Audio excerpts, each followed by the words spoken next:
جت في وقتها والله.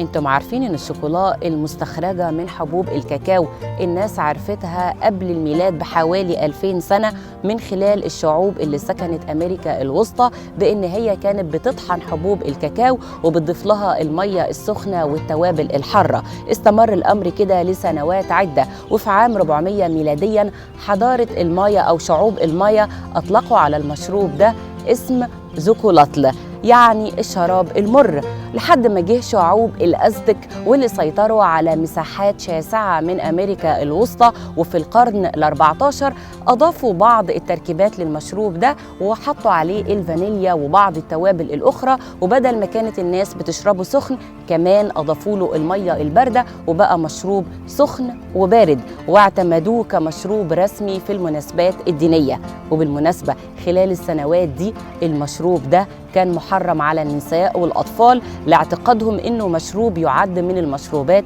اللي بتذهب العقل. وحبوب الكاكاو وخلال السنوات دي الشعوب اللي سكنت أمريكا الوسطى كانت بتستخدمها كمان كعملة للتبادل التجاري. يعني حضرتك لو ساكنة أيام حضارة الأزتك 100 حباية كاكاو كانت كافية إنها تجيب لك ديك رومي. خلال الفترة دي الأوروبيون ما كانش عندهم علم خالص لا بحبوب الكاكاو ولا بمشروب الكاكاو السخن لحد القرن ال16 ورحلات كريستوفر كولومبوس الاستكشافية. ويقال إنه في رحلته الرابعة سيطر أو استولى على أحد الزوارق اللي كانت مليئة بحبوب الكاكاو، ولما شاف أهميتها عند أصحابها نقلها على الفور إلى إسبانيا، لكن هناك محدش اهتم بيها لحد عام 1519 لما جه دور الغازي الإسباني هرنان كورتيس لما عاش في أمريكا الوسطى وشاف إزاي الناس هناك بيعدوا المشروب الساخن ده وشاف أهميته عندهم لدرجة إنه أدمنه، وعلى الفور نقلوا مرة تانية إلى البلاط الملكي في إسبانيا. لكن أمراء إسبانيا وصفوه بإنه مشروب سيء المذاق. الرهبان الإسبان قرروا إن هم يغيروا في تركيبة المشروب ده علشان يقللوا من مرارته، فشالوا المية وحطوا حليب وشالوا البهارات الحارة وحطوا مكانها عسل وسكر.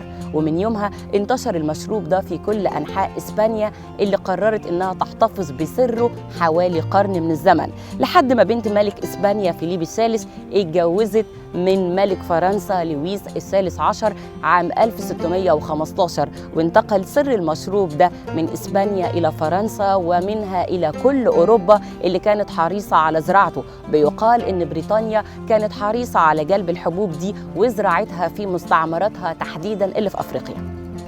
التجارب والأبحاث فضلت مستمرة على حبوب الكاكاو لحد عام 1828 لما جاء الباحث الكيميائي الهولندي كونراد جوهانس فان هوتن واخترع آلة ضغط الكاكاو أو معصرة الكاكاو وعمل مسحوق الكاكاو اللي كان مادة أولية فيما بعد لبعض العلماء إن هم ينتجوا الشوكولا الصلبة.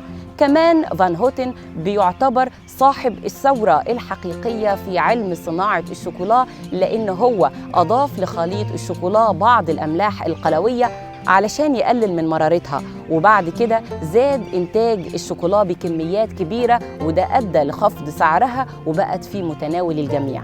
وفي عام 1830 نجح الباحث البريطاني جوزيف فراي إنه يطور من شكل الشوكولا الصلبة، وبعد سنوات عدة وفي عام 1847 نجح مع ابنه إنه يعمل أول لوح من الشوكولا الصلبة.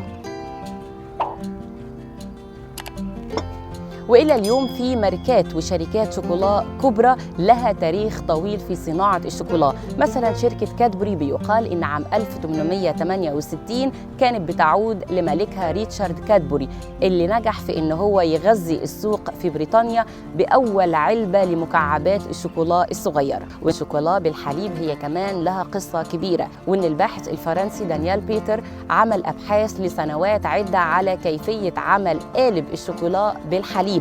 وفي عام 1879 اتحد مع هنري نسلة صاحب اختراع الحليب المجفف وعملوا أول شركة لإنتاج الشوكولا بالحليب عام 1879.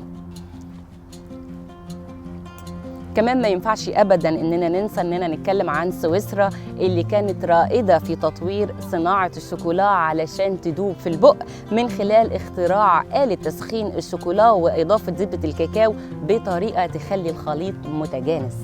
وإلى اليوم حبوب الكاكاو بتعتبر قوة اقتصادية كبرى بتعتمد عليها شعوب دول كبرى كمصدر للدخل، وإن الاستهلاك السنوي على مستوى العالم من الشوكولا بلغ أكثر من 3 مليون طن، وأكثر المستهلكين هم سكان أوروبا. ودلوقتي بما إننا حلينا جه وقت إننا نحدق. لو سمحت عندك عيش؟